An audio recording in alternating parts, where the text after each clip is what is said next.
এই মুহূর্তে latest update পাওয়া অনুযায়ী ইস্টবেঙ্গলের তারকা বিদেশি বলা যায় হামিদ আহাদাদ, মরক্কোয়ান ফুটবলার, তাকে কিন্তু পারস্পরিক চুক্তিতে, পারস্পরিক সমঝোতাতে বলা যায় ইস্টবেঙ্গল কিন্তু ছেড়ে দিয়েছে অলরেডি। কিন্তু আমরা জেনে গেছি তার মানে এই জিনিসটা কিন্তু খুব মানে বাজেভাবে স্প্রেড হচ্ছে। যেটা হচ্ছে, আমরা ভারতীয় ফুটবলের এরকম একটা পরিস্থিতি, তো এই পরিস্থিতি থেকে কিন্তু সমস্ত ফুটবলারদেরই কিন্তু টিম ছেড়ে দিচ্ছে।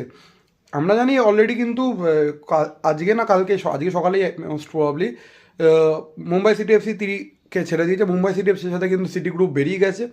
মানে যাচ্ছে তাই হয়ে যাচ্ছে রীতিমতো, সব প্লেয়ার বেরিয়ে যাচ্ছে, মানে একদম মুড়কি। লোনে দেখলাম লুনাকে ছেড়ে দিল, নোয়া সাদুইকে ছেড়ে দিল, কেরালার 3-4টে ফুটবলার ফটাফট বেরিয়ে গেল, ঠিক আছে। গোয়া থেকে বোরহা বেরিয়ে গেল। মানে স্বাভাবিক থাকবে কেন? তাদের কোনো ফিউচার নেই, তাদের একটা কোনো ভবিষ্যৎ নিশ্চয়তা নেই যে যেই দেশে আমি ফুটবল খেলছি সেই দেশে ফুটবলটা আদৌ কোনোদিনও হবে কি না তাদের কাছে কোনো গ্যারেন্টি নেই। তারিখ পে তারিখ হয়ে যাচ্ছে, কিন্তু ফুটবলটা হচ্ছে না। মিটিং হচ্ছে, করিয়ে মিটিং কিজিয়ে মিটিং এরকম হয়ে যাচ্ছে, কিন্তু ফুটবল হচ্ছে না ভাই। সো কোনো প্লেয়ারই চাইবে না, কোনো প্রফেশনাল ফুটবলার চাইবে না তার একটা বছর কেরিয়ারটা পুরো নষ্ট হোক। অ্যাটলিস্ট তার কেরিয়ারটা তো একটা ব্যাপার আছে, কেরিয়ারটা ম্যাটারে তার কাছে দাঁড়িয়েছে, কিন্তু তার তো সে কিন্তু ফুটবলটা খেলতে চায়। তো সেই ফুটবলটাই যদি সে খেলতে না পারে, একটা বছর বেকার বসে থাকার থেকে সে বেরিয়ে যাওয়া ভালো।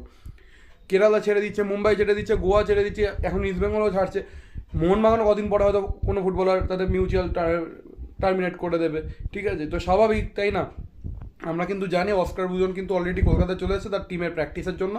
প্র্যাকটিস স্টার্ট করবে মোস্ট প্রবাবলি জানুয়ারির 5 তারিখ বলেছিল। জানি না আজকে থেকে স্টার্ট করেছে কিনা, আমি ঠিক খবর আমার কাছে নেই। আমাকে এটা ভালো মতো আর কি খোঁজ নিতে হবে, এটা আমিও কনফার্ম নই। বাট ইয়েস, এটা কিন্তু বর্তমানে ইন্ডিয়ান ফুটবলের কারেন্ট দশা, ঠিক আছে। জানি না এরপরে হয়তো মোস্ট প্রবাবলি হিরোশির নামও শুনলাম এক জায়গায়, তো কনফার্ম কিছুই নয়। জাস্ট আপডেটটা পেলাম তোমাদের সাথে শেয়ার করার জন্য, তো এই আপডেটটা তোমাদের সাথে শেয়ার করলাম।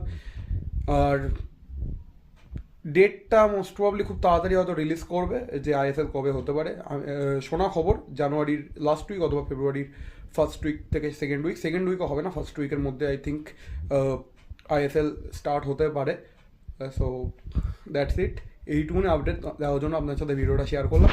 সো ভিডিওটা যদি ভালো লাগে থাকে অবশ্যই লাইক, কমেন্ট, শেয়ার, সাবস্ক্রাইব করতে ভুলবেন না। পাশে থাকা বেল আইকনটি প্রেস করতে ভুলবেন না যদি চ্যানেলে নতুন হয়ে থাকে। এবং ভিডিওটা অনেক শেয়ার করো তোমার বন্ধুদের সাথে, তোমার ইস্টবেঙ্গল সাপোর্টার ফ্রেন্ডদের সাথে, তোমার ভারতীয় ফুটবল ফ্রেন্ডদের সাথে। দেখা হচ্ছে নতুন ভিডিওতে। তারা